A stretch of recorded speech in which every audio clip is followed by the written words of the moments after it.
couleuvre rampa haut dans les montagnes et s'y coucha dans une gorge humide, recroquevillée en boule, regardant la mer. Le soleil brillait haut dans le ciel, les montagnes lui soufflaient la chaleur et les vagues battaient les rochers en contrebas.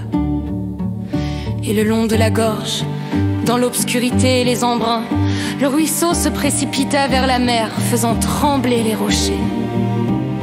Tout d'écume blanche, grise et puissante, il fendit la montagne et tomba dans la mer en hurlant de colère. Soudain, un faucon, la poitrine brisée, les plumes ensanglantées, tomba du ciel dans la gorge où le serpent était recroquevillé.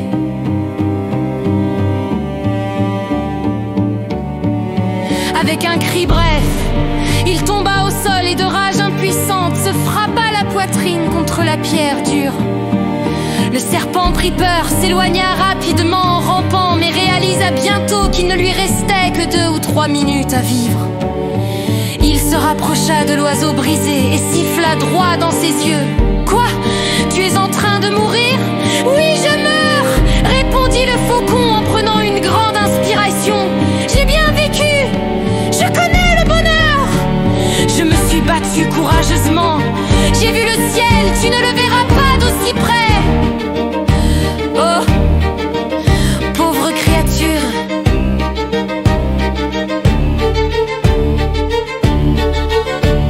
Et le ciel, un endroit vide. Comment puis-je ramper là-bas? C'est merveilleux pour moi ici, chaud et humide. Alors le serpent répondit à l'oiseau libre et rit intérieurement de ses absurdités. Il pensa voler ou ramper, la fin est connue, tout le monde sera enterré, tout sera réduit en poussière. Mais le brave faucon se redressa soudain, se redressa légèrement et regarda autour de lui dans la gorge. L'eau ruisselait à travers la pierre grise et l'air dans la gorge sombre était étouffant et sentait la pourriture. Et le faucon s'écria, saisi de désir et de douleur, rassemblant toutes ses forces. Oh, si seulement je pouvais m'élever dans le ciel une seule fois, je serrerais l'ennemi contre mes blessures à la poitrine et il s'étoufferait avec mon sang. Oh, la joie du combat!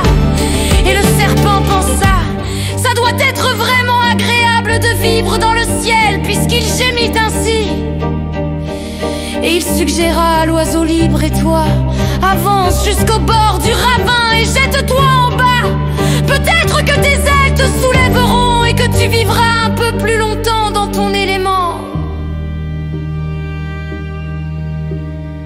Et le faucon trembla et criant fièrement se dirigea vers la falaise, faisant glisser ses griffes sur la pierre visqueuse.